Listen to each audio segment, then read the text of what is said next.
Welcome.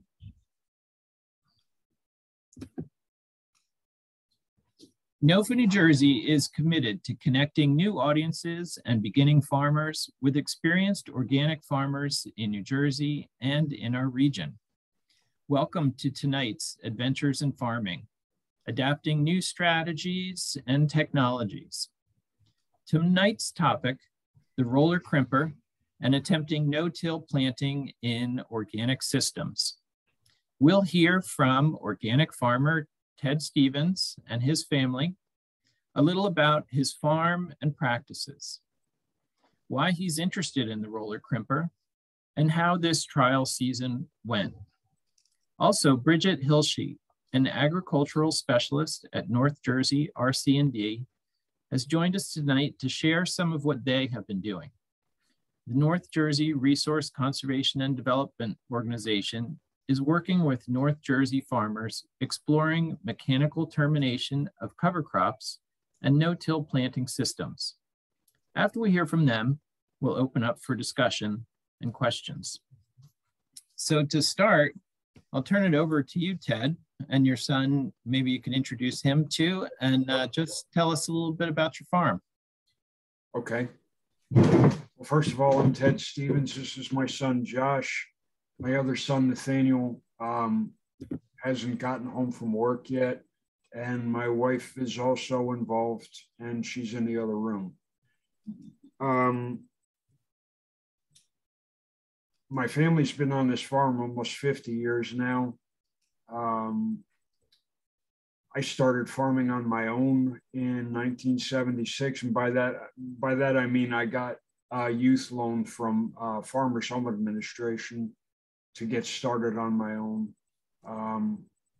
Mostly I was baling and selling hay. We used to raise a lot of sheep. Over the years, we've raised sheep, goats, pigs, beef cows, dairy cows, turkeys, chickens. I'm probably forgetting some stuff, but that's about it. And we've also grown a lot of produce in the greenhouses and all that stuff that goes along with it. And my wife's reminding me that we've been certified organic for 35 years.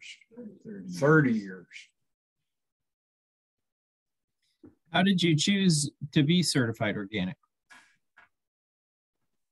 I think it was a combination of Mother Earth News and Rodale's, what was that first magazine they had? Yeah, I know what you're talking about. Organic Gardening, I think it was called. Right. Yeah. And then they came out with a new farm magazine, and I think it was a combination of all that stuff that got me interested in it. And then I've worked on a lot of different farms over the years, and having seen what is done to soil as a result of farming non-organically, I just think that for any number of reasons, farming organically is the better way to go. So what are your primary crops these days in the last, couple of years, say? Our largest crop right now is hay. I would guess in second place would be corn and soybeans. I don't know anything about how you spell corn and soybeans. Let me just finish real quick, Mike. Yeah. We've planted some wheat and some barley and some triticale this fall. So we're kind of branching out, if you want to call it that. And we're going to be planting. We had intended to plant more produce in this, and in the beginning of this season. We had to do more to the planter than we were aware that we needed to do. So the plan is this winter we'll have a seeder ready to go for next spring.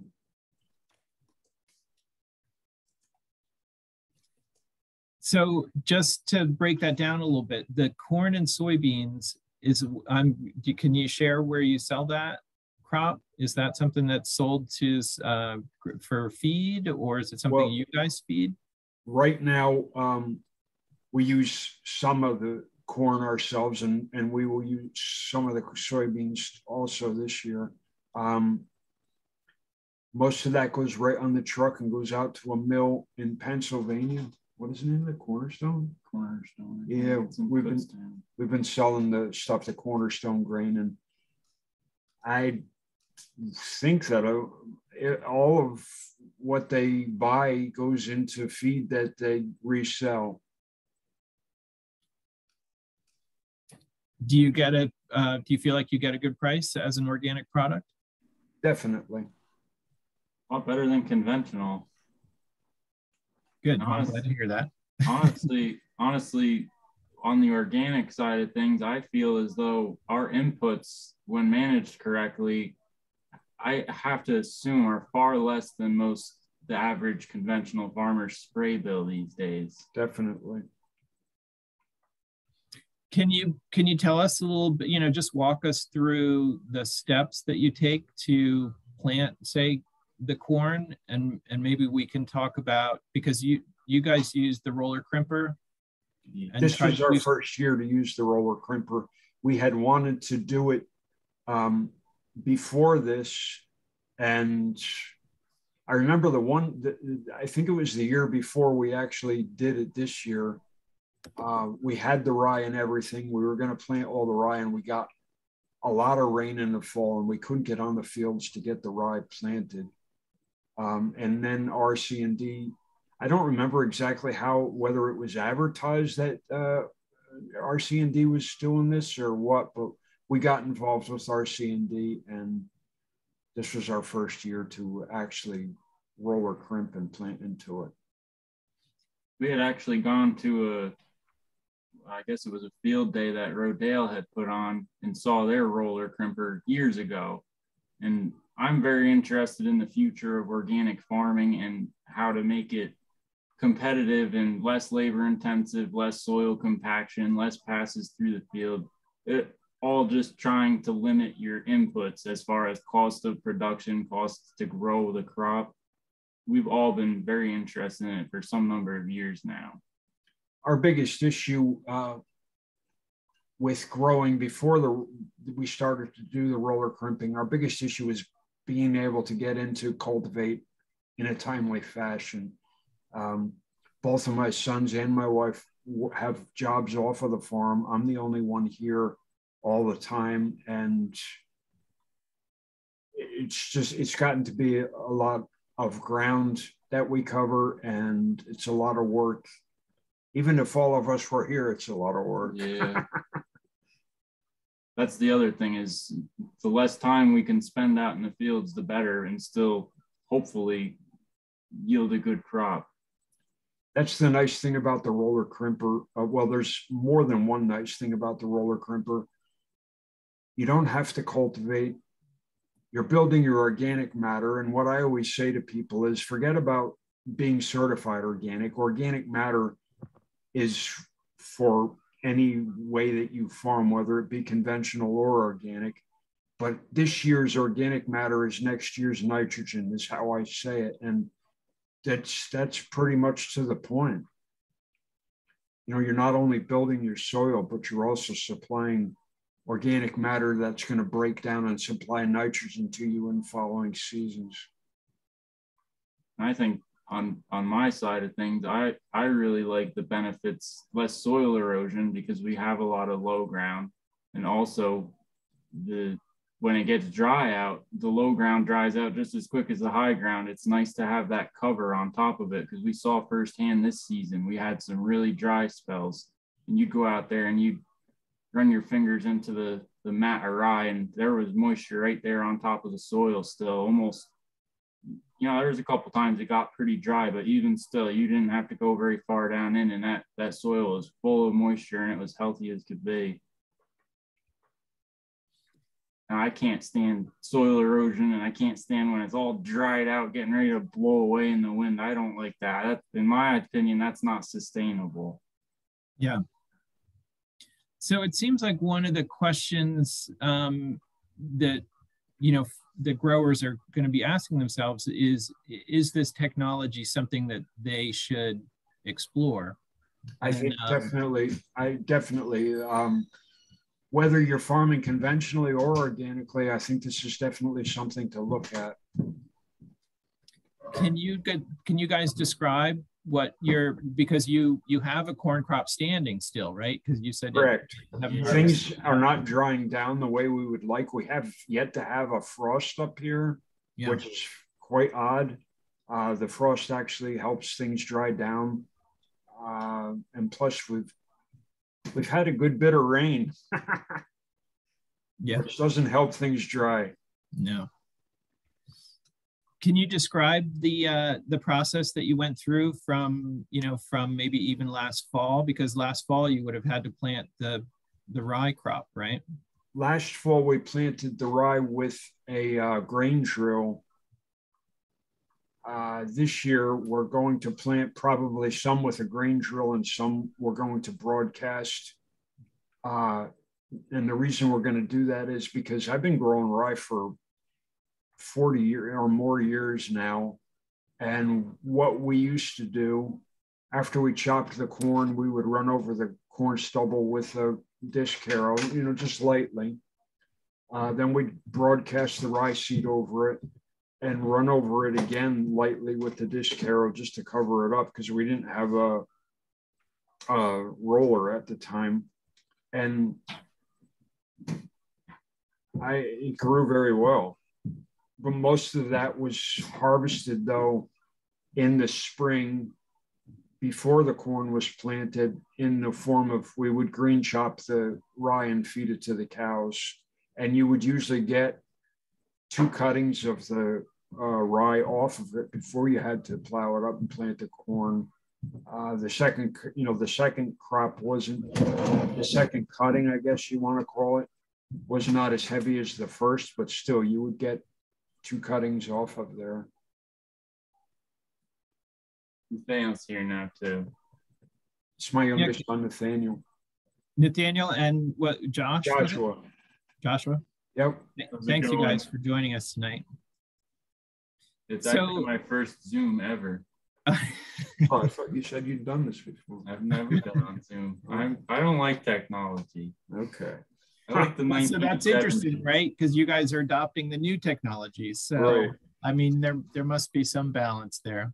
This makes so much sense, though. I don't see it as necessarily, it's technology because nobody's doing it, but it's a pretty simple method. It's not cutting, it's not rocket science, It's, from what I understand, it's pretty common down in South America, like Argentina, where they got a lot of cleared acres where they're growing a lot of double crop soybeans, but never been there. I don't know. And like we were talking earlier, my father had mentioned a walk behind roller crimper. I've seen videos on YouTube of what other people would consider countries less whatever than America, but I consider them to be more resourceful countries than America. I've seen people that rig up a board with a piece of angle iron on it with a rope on it, and they'll walk right through and every few inches stomp down on it and crimp the crop over. And I've seeing stuff like that is this stuff that gets my wheels turning because it doesn't have to be complicated. Don't misunderstand, Bridget. We're very thankful to have the roller crimper. But even small scale people can do it without investing a crazy amount of money, in my opinion. So the question we have for you guys is, looking at what your experience was this year adopting this technology, you sound pretty enthusiastic about it. We are. We definitely need to refine our methods and establish a thicker cover crop would be my assumption. We had a lot of weeds come up, but luckily the corn and beans were up and doing their thing before the weeds really were an issue, but there's a lot of weeds out there. I think when these guys see how much differently the crop of rye grows as it's broadcasted rather than drilled? We've done it before. He forgets. Yeah, he's done it all. When you're in a hurry, we you didn't do roll what it. you got to do. I planted all this, and I planted the cover crop the last fall, and it's, you know, honestly, it turned out better than it should have because it was mudded in mid to late November. I'm pretty convinced it's the way to go on soybeans, especially if you get a narrower row spacing. I don't think you're going to do it on corn without side dressing nitrogen, because you're going to take up a lot. You're going to tie up a lot of N just breaking down this residue, and that, you know, that's going to pull out of the soil profile what your corn would take, because corn doesn't take competition very well compared to beans. But I don't know. I don't think it's a challenge that can't be, you know, worked around. It's just right now with the equipment we have and only doing this once, it's been a learning curve. It's been a learning curve. And that's one thing we decided that we're going to try next year, is to try narrower rows for the soybeans, because once the soybeans get up in canopy, they're smooth sailing from there. Beans grow like weeds. Because the issue I had with planting corn is maintaining an adequate planting depth. Because, I mean, you're going in some very, the best field of rye is the one we planted the corn in, because the corn, you know, it had to have the best so it could beat the shade, you know, beat the weeds out. And when you get into real like 5-6 ton to the acre of biomass of rye, the 7,000 planter just isn't heavy enough and isn't capable of enough down pressure to get through it. But there's going to be some changes that will fix that. Let's talk about that a little bit. Let's talk, if you could describe to us, first one question, is the roller crimper that's in the picture, is that basically what you were using? Right. That is what we were using. So let me just imagine, are you driving across the field first with the roller crimper and then going with the seeder, or did you have it all hooked up in one pass? It's mounted on the front of the tractor, planting in one pass. Josh went out to Michigan to a John Deere dealer and picked up the front 3-point hitch that goes on the front of Nathaniel's tractor. And then we can put the planter behind the tractor and do the crimping and the planting all in one pass. Nice.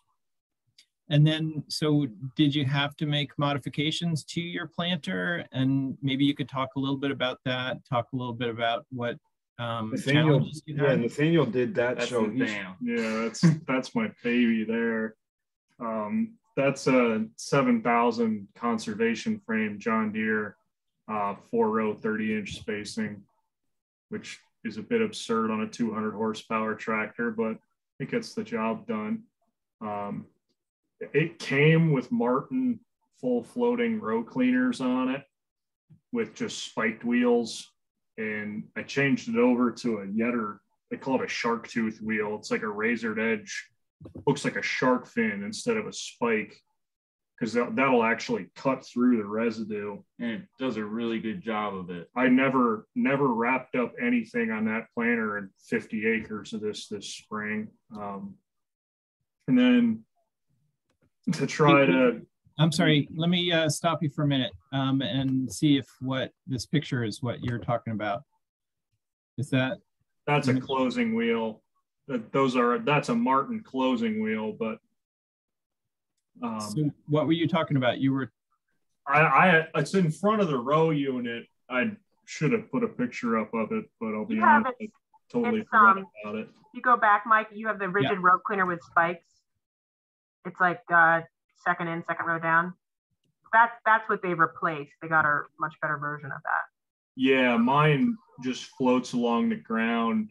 Like in the picture, like in that little picture. Yeah, what's on the pink card on the right is basically what we're running with the aluminum depth wheel, because we also use this planter in conventional tillage, and we don't want to plow out a furrow that's going to hold water or plant into wet, super wet dirt.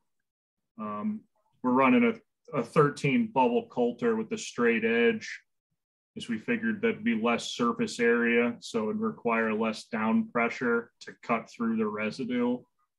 And then just regular old double disc John Deere True V openers, and then we put walking gauge wheel arm pivots on, so that if we were like hit a root ball or something, we wouldn't pick up the whole row unit, it'd still stay in the furrow. And then we went to a quick adjust closing wheel bracket with cast iron wheels, which I don't know if that's, I don't know. It was a lot of it was to do with conditions. Probably like a furrow cruiser type closing wheel would be a better choice, but we didn't want to wrap up on anything. And we were also concerned, having not done it, that the conventional closing wheels, if there was a bunch of rye in the way, it wouldn't press the furrow back closed. So we went with the cast iron to play it safe. The cast iron wheels weigh 47 pounds a piece, so you're also not relying on the down pressure of the planter to put, to close the seed trench as much. So the cast iron closer, sorry, I'm cluttering up the window here. It's, is this what we're kind of looking at? That this has got the teeth. Yeah, they call that a Yetter twister, what you're looking at there. We're just running a smooth wheel because we didn't want to catch any of the residue and wrap up. Got it. But yeah, I don't see why something like that wouldn't work. It's just, it's not if it's going to plug up, it's when it's going to plug up, and then you're plowing out a whole row. Because we've run spiked closing wheels in the past, and we've had a lot of issues with catching debris in the field, and especially in this instance, I bet it would have been all wrapped up with rye. Because we ran regular John Deere stock rubber closing wheels. We ran Martin spiked closing wheels with the drag chain. One Martin spiked closing wheel with a stock closing wheel and a drag chain, and finally said this is enough and put cast iron on. And the only issue the issue we had is we kind of mudded this stuff in, but it's really heavy, cakey creek bottom ground we planted into, and it wasn't going to dry, and we had to plant. And that's where something spiked would really show an advantage, because it's not going to seal the top of that trench shut. Right. It's going to break the sidewall of the trench open and aerate it, so you'll get better emergence. I did do a lot of walking around while he was planting, though, because this was a concern of mine. And I was doing spot checks throughout the field because I was concerned that how heavy they were, that they would be pushing too hard. Luckily, the soil was fluffy enough that it really didn't seem that it was too much pressure on it. And judging by the germination and the crop coming out of the ground, I really don't think it seemed to mind, but it could always be improved. But we also have very variable soil around here, and it could be different from one side of the field to the other. So playing it safe and having something that's like a jack of all trades was essentially the goal in this. The other issue you're going to see with any spiked closing wheels, if you've got rocks, they're going to grab rocks and they're going to plug. We got a lot of rocks. We grow rocks. So what's your assessment? And it sounds like what you're saying is you guys made it work already this first season, and your planter, you're not really looking at buying new equipment per se. Well, we'd love to have a 10-foot John Deere no-till drill, but no, he would love. Oh, you would too. You just don't want to write the check. We're fortunate though, we can rent a no-till drill from a local farmer when we need to.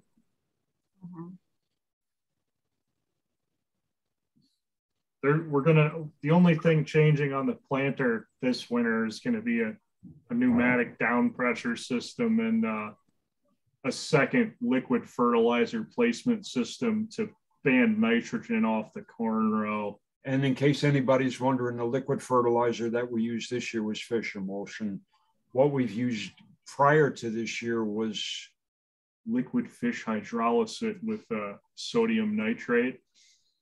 It's OMRI approved. Because what we used to use was a DRAM product called Dramatic 5N42, and what we used this year was just Neptune's liquid fish 432, and honestly couldn't see a difference at the same rate. I like Neptune's. And the Neptune's is a lot easier to handle because the sodium nitrate is like a pellet, like a prill, almost like urea, and it'll come out of solution if it's not, used up right away. We also put our bean inoculant in through our liquid fertilizer system this year. You can't do that with all inoculants, but we were able to do it with this one.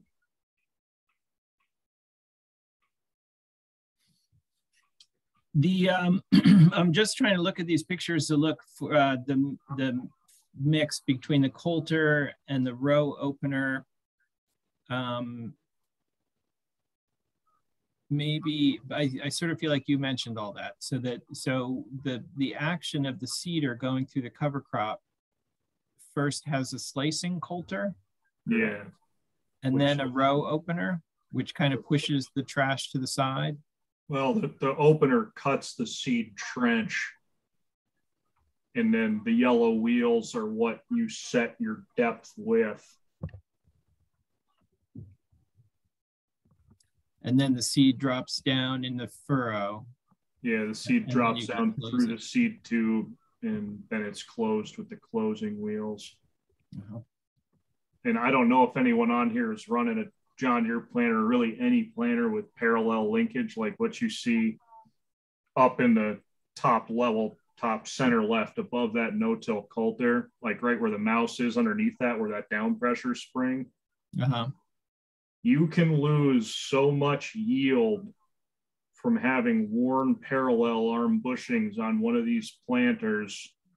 You'll be wrapping your mind around not knowing what's wrong, but having tight parallel arm bushings is it's the only way you're going to transmit proper downforce and keep the proper geometry of that row unit to where your trench is going to be the right shape and your seed's going to sit at the bottom of it. And, because row unit bounce is a big problem, and it might not seem, it's probably not as much of an issue in soybeans, but corn, if you have one plant germinate 2 days later than another plant, you're going to see like a 50% reduction in yield just because it can miss that pollination window. So it's very critical with corn, be it sweet corn or grain corn, that you get all those corn plants up at the same time and they look the same throughout the whole season, or you're going to lose yield. I want to say thank you to Bridget for these photos. Are all from a workshop that the North Jersey RC&D held. So I was able to snap these photos at that workshop, and really appreciate Bridget putting that stuff together.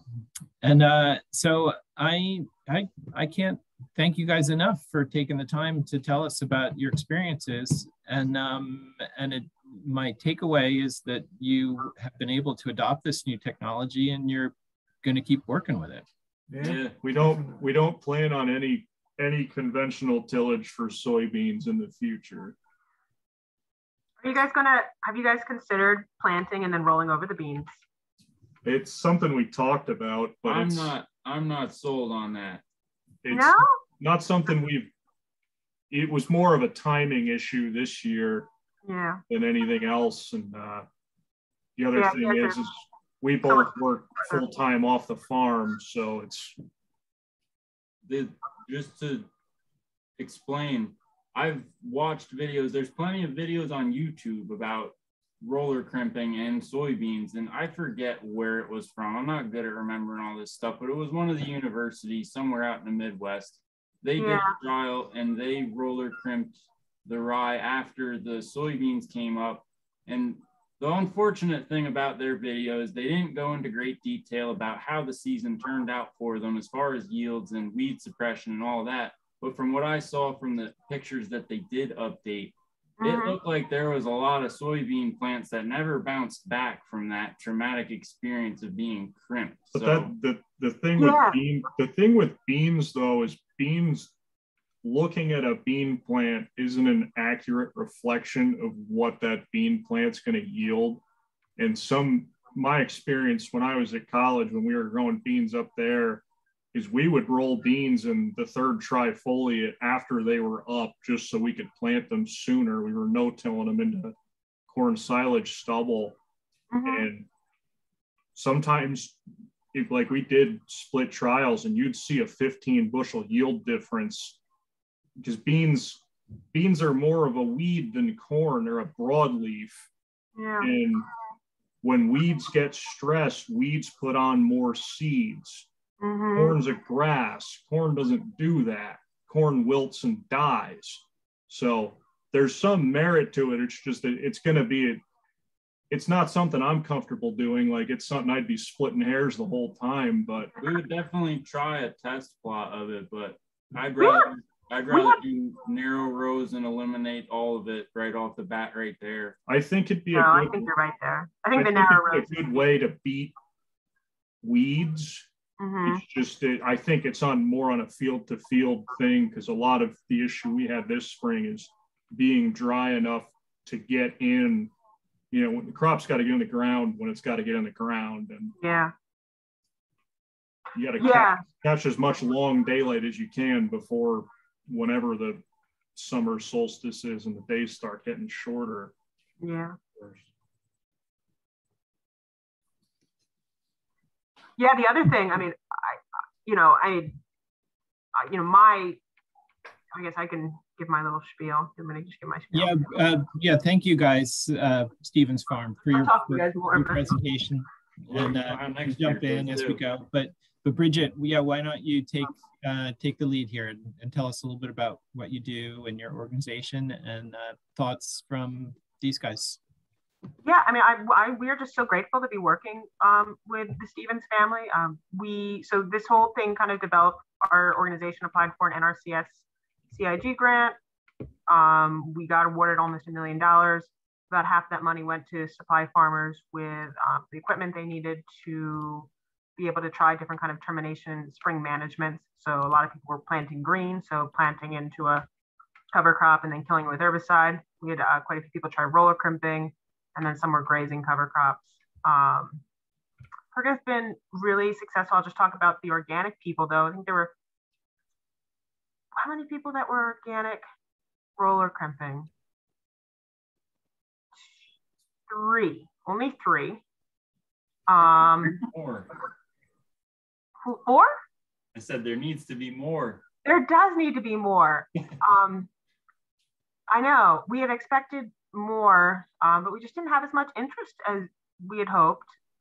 And everyone has, I will say, everyone that did the organic roller crimping had a lot of challenges. And like you guys, they're all like optimistic and they're ready to keep trying. But I felt bad because it was definitely by far, I think people expected it to go so much better than it did. Well, I'm glad to hear you guys are like not discouraged. No, definitely not. But Bridget, what were the problems that the other organic folks had? We had one farm had almost zero emergence. Now they were doing squash and pumpkins. And I think in their case, it was, two factors. It was their first year no-till, and their field evenness was really poor. So one of the things is when you're transitioning to no-till, your field should be like ideally flat, like a pancake. And theirs was very bumpy. So the no-till planter didn't do that very well. And then I think there was slugs because the trench then was poorly closed. They had some slugs that probably went through the trench and caused a lot of damage. And then I think it was a nitrogen deficiency. Now you guys have been so proactive about your nitrogen. You're even doing 2x2 and in furrow. And I feel like that is the key. that a lot of people just haven't had the funds to invest in their planter to be able to take their nitrogen management so seriously. So I applaud you, because I feel like that is what makes it such a struggle. Well, has anyone that you guys are working with, other than the one that you mentioned and they didn't have a good luck, been planting any kind of vegetables, squash, pumpkins into the rye? Let's see. Yeah, so the one farm that was very unsuccessful, they were planting pumpkins and squash into the rye. They roller crimped first and then planted. They had a great stand of rye, and the planter went through it amazingly well. I mean, it was probably a 4-inch thick mat, and this was a 1-row planter. We were really pleased with that, but really they just had no emergence. And then I think ultimately the weed suppression was much, I think and what I've since learned is roller crimping that mat, if you get it thick enough, is pretty good at suppressing your annuals. It probably will never do anything against your perennials. And this is what Rodale told me. Like, the other thing that I think was that we kind of didn't, and this was no fault of the farmers, that the study was set up, we kind of forced the farmers to do the same thing for 2 years in a row on the same plot. But because of that, it kind of necessitates a late planting of the cover crop, like you guys talked about.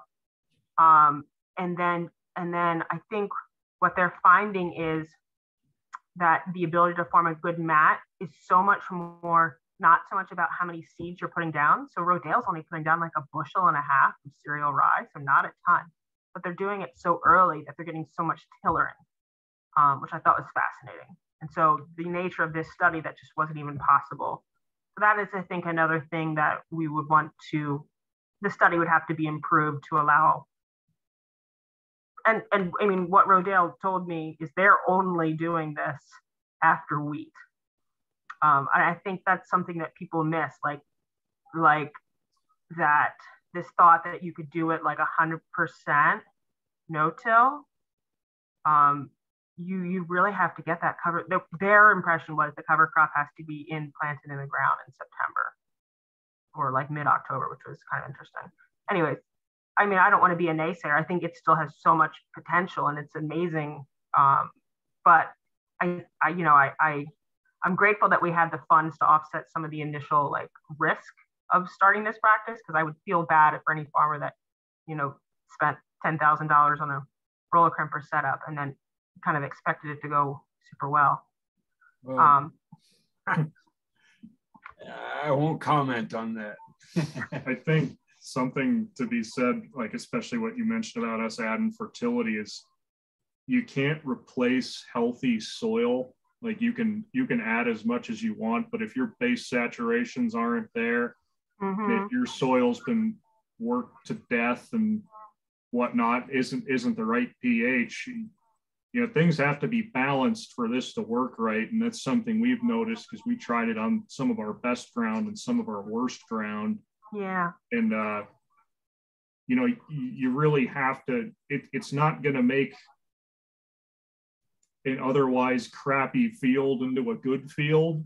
It might help a little, but it could also hurt a lot. And I think that's something people need to, I mean, it's a good thing you're having that cover crop to build the soil organic matter and feed the microbes, but you definitely need to look at your soil tests and really make amendments accordingly if you really want this to work well. Yeah. I think that goes without saying if you want a good crop, whether you're farming conventionally or organically or however you're doing it, you've got to pay good attention to what you're planting into. And having worked on a lot of different farms over the years, a lot of folks don't really pay a lot of attention to that. And the guys that do, in my mind, are good farmers. They rotate their crops and you can see the difference in their fields. Yeah, I agree 100%. I feel like people look to like roller crimping is going to solve their problems. And I think it's you take your best fields that are the least weedy and hopefully it'll work there kind of thing, and but I think, I know this is organic, but what on a side note, what has impressed me most is the amount of conventional farmers that are using the roller crimping in combination with a very small amount of herbicide. Right. Which I think is also such a good step in the right direction. I mean, they're able to cut their herbicide down, a fifth, 5 times by using the roller, and it's nice to see so many conventional farmers going in that direction. And now you've got to get the guys to try some fields without spraying them, without burning it. And I think you're going to see there's no difference. I think you're right. And, they have the benefit of having these, after years of herbicide, they don't have perennials. So it's a good setup. And a lot of guys are going to do that this year. It went really well for them in the conventional setting with a little bit of Roundup. And so they're going to try to take out the Roundup. And so I think I see so much potential in farmers using the roller crimper from a purely economic standpoint to go toward organic, because it makes economic sense, particularly after you've been no-till conventional for 20 years. Mm-hmm.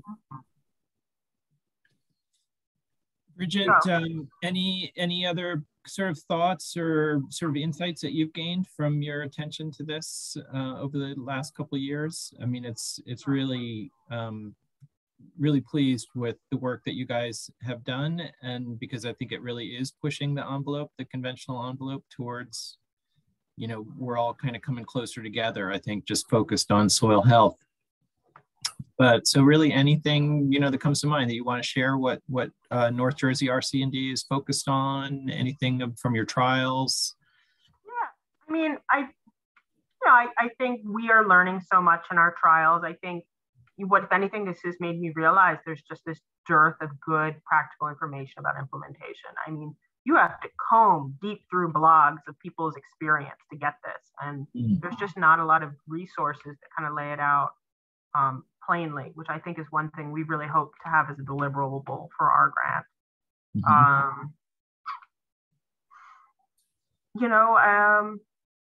This grant is coming to a close, but we're always looking for more. We're 100% grant funded, and we're always looking for new ideas. And I'll just put a link. I don't think you guys are in this watershed, Ted, but we do have more funding that will go to buying no-till drills. But alas, you have to be in these little tiny watersheds that are predominantly kind of more in the central area of New Jersey. Well, right now we're in a lake. I bet. Yeah. It's one I hate about our funding is it's all very watershed specific, which is a shame, and it's a struggle because so many good farmers like you guys just aren't lucky enough to live on a watershed that has terrible phosphorus pollution, and therefore the government has not decided to invest their money there. But for anyone that is in those magical watersheds, there is funding for the kind of equipment that Ted and his family were talking about. So all those fancy planter upgrades, no-till drills, even 2x2 nutrient management systems. So the no-till drill is high up on the list, but unfortunately there's other things that are jumping ahead of it. But we definitely want one, and I'm sure we will get one someday. Do you know that Rodale doesn't use their no-till drill anymore when they plant their cover crop? They're broadcasting everything. Yeah. Which is, interesting, I thought. It's a touch different than ours. Yeah, you're right. That's a really good point. But can you describe that a little bit more? So you're saying instead of drilling in their winter cover crop, they're broadcasting it?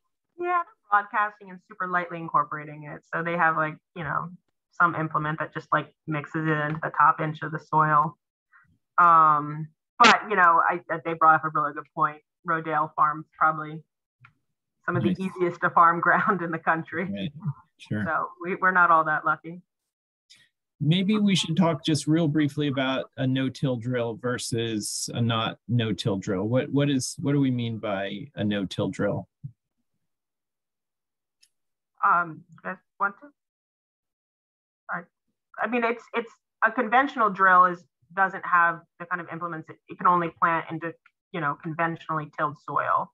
So it's not heavy enough. I feel like that's the big difference, right? And not doesn't have capable of the downforce to get in. Yeah. Like friends of ours have a no-till drill, and is Vandergrift's drill no-till? Yeah. Yeah, Vandergrift's no-till. So they can go right into their corn after they've picked the corn off.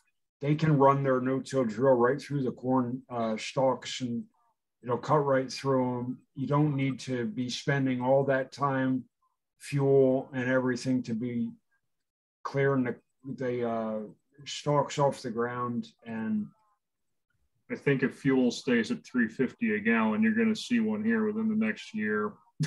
Yeah. Having worked on ground that is basically dead and has no organic matter, and having worked on ground that is full of life and plenty of organic matter, you're definitely going the organic matter route. I just wish more people would realize that. And I don't know, you know, people get set in their ways. I've been doing this a long time. I've worked for a lot of different guys, and people get set in their ways and they're real hesitant to try something new. Why we did? We've always tried different stuff, so it's really normal for us. Yeah, our father growing up, he tried things that I know people that went to college for 4 years and they've read about doing things that we were doing with our dad when we were kids. They only ever read about it in books, and it's stuff that I tell them, oh, we were doing that when I was 10 years old. And they look at me like, but they didn't write the book until 5 years ago. And it's like, this isn't all new stuff. This is all stuff, it's all been done before. I think a lot of what keeps us going too is we might not act like it, but we're pretty competitive people. And that's neither here nor there. This is a good example of what we're speaking of. You know, we used to go to a lot of farmers markets, and there's usually an opportunity for a number of farmers to get sort of in a huddle and talk about stuff. And I would talk about stuff that I'm going to be doing or have done or want to do. And, you know, the first thing you'd hear from people is, oh, that's not going to work. You got to have that comeback. Have you ever tried it? And most of the time, almost all the time, the answer is no. And I think that's just probably the key to that right there, is people just need to be willing to try something different. And no, you don't have to go plant all your 900 acres of corn like that. You could plant even one field in a different way and go from there.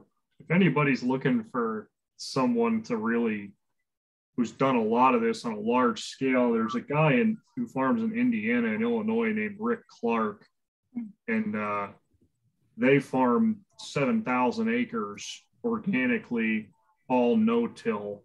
Really? He has a lot of good information out there. I mean, he's running, you know, he plants everything in 20-inch rows, and he's running 60-foot planters, 60-foot roller crimpers. I mean, it's very possible to do it at scale. It just takes a really high level of management that some guys just, I mean, it's their choice to be interested in it or not. But I mean, no matter what, you're going to be in a piece of equipment doing work, and you can either be spraying chemicals that they say aren't harmful to people, but, you know, the only way a roller crimper is going to kill you, you get ran over by it.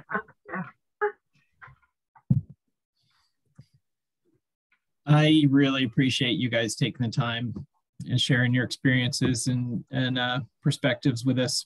And I want to open it up to anybody in the audience. If anybody has any questions they want to get out before we wrap it up. Mike, this is Callie. This has really been wonderful, everyone. I just have a question. What is their, Ted, what is your crop rotation? Just hay, corn and soybean? And Yeah. and do you complement the broadcasting by participating in North RC&D's aerial program? When I was farming for other people, Agway had started to do the aerial broadcasting of rye, and they didn't have very good luck with it. I'm not sure I'm answering your question, but they were actually doing the aerial application into standing corn before it was harvested. So I don't know whether the seed wasn't getting incorporated well enough in the soil, or I'm sure some of that seed was getting hung up in the corn leaves. But and do you have a wish list, like for better bulk purchasing of cover crops? We've been buying our rye from Albert Lee Seed House out in Albert Lee, Minnesota, and we've been very happy with their rye. I think that might be one of the issues that some of the folks that were doing with the thing with Bridget was, I'm sure there's people using combine run rye that hasn't been cleaned, because you can have a lot of weeds. If your seed hasn't been cleaned, there could be a lot of weeds. Well, honestly, the majority of the rye we used last fall was combine run rye we harvested, and we could not clean it. Yeah, and I was not a happy guy planting that. I think specifically what Nathaniel's talking about was the problems that it created with the drill having some of the trash in there. You haven't lived until you've unplugged the flutes on a grain drill at 11 o'clock at night in November. But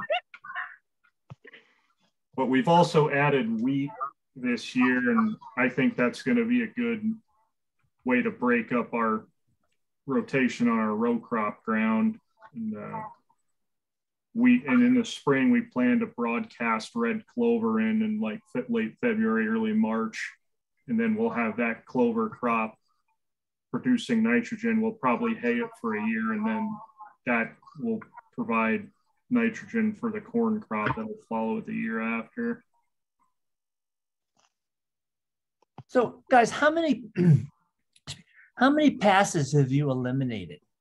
A lot. It seems like you can't get into that stuff with a cultivator once you plant it. Is that correct? No. Not the cultivators we have. There are cultivators out there, but they're expensive and they're heavy.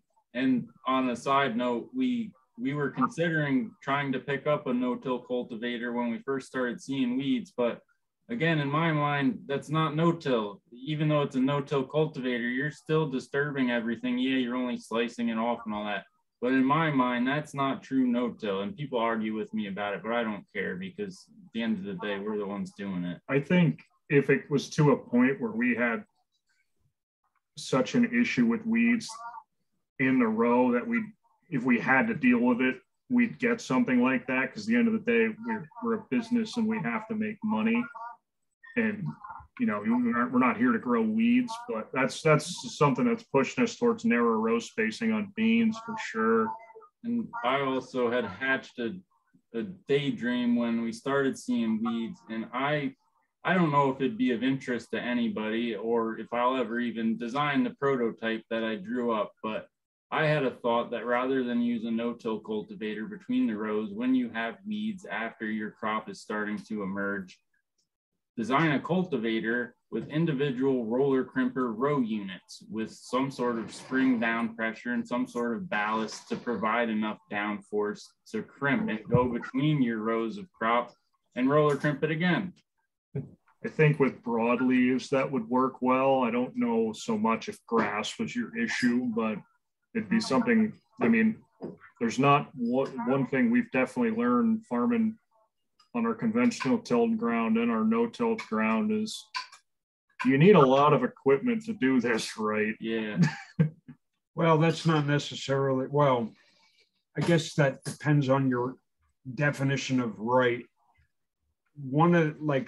I've planted rye so many different ways over the years. I remember one year I had sold practically everything that I had and gone out to Michigan to go back to school. I came back and I still had one tractor. I still had a cultivator, and I just dragged the cultivator through the field. There wasn't hardly any trash or anything in it because it was a pasture field. So I just drug the cultivator through the field to get some soil exposed, went through and broadcasted the rye. And I don't even know, I think that's all I did. And the rye came up just fine. So there's a lot of stuff you can do that you don't think you can do until you actually try it. That may be a good wrap up to the evening, I think. Yeah, it's dinner time. Yeah. Thank you guys again for sharing your insights, and I think we'll revisit this as we go forward.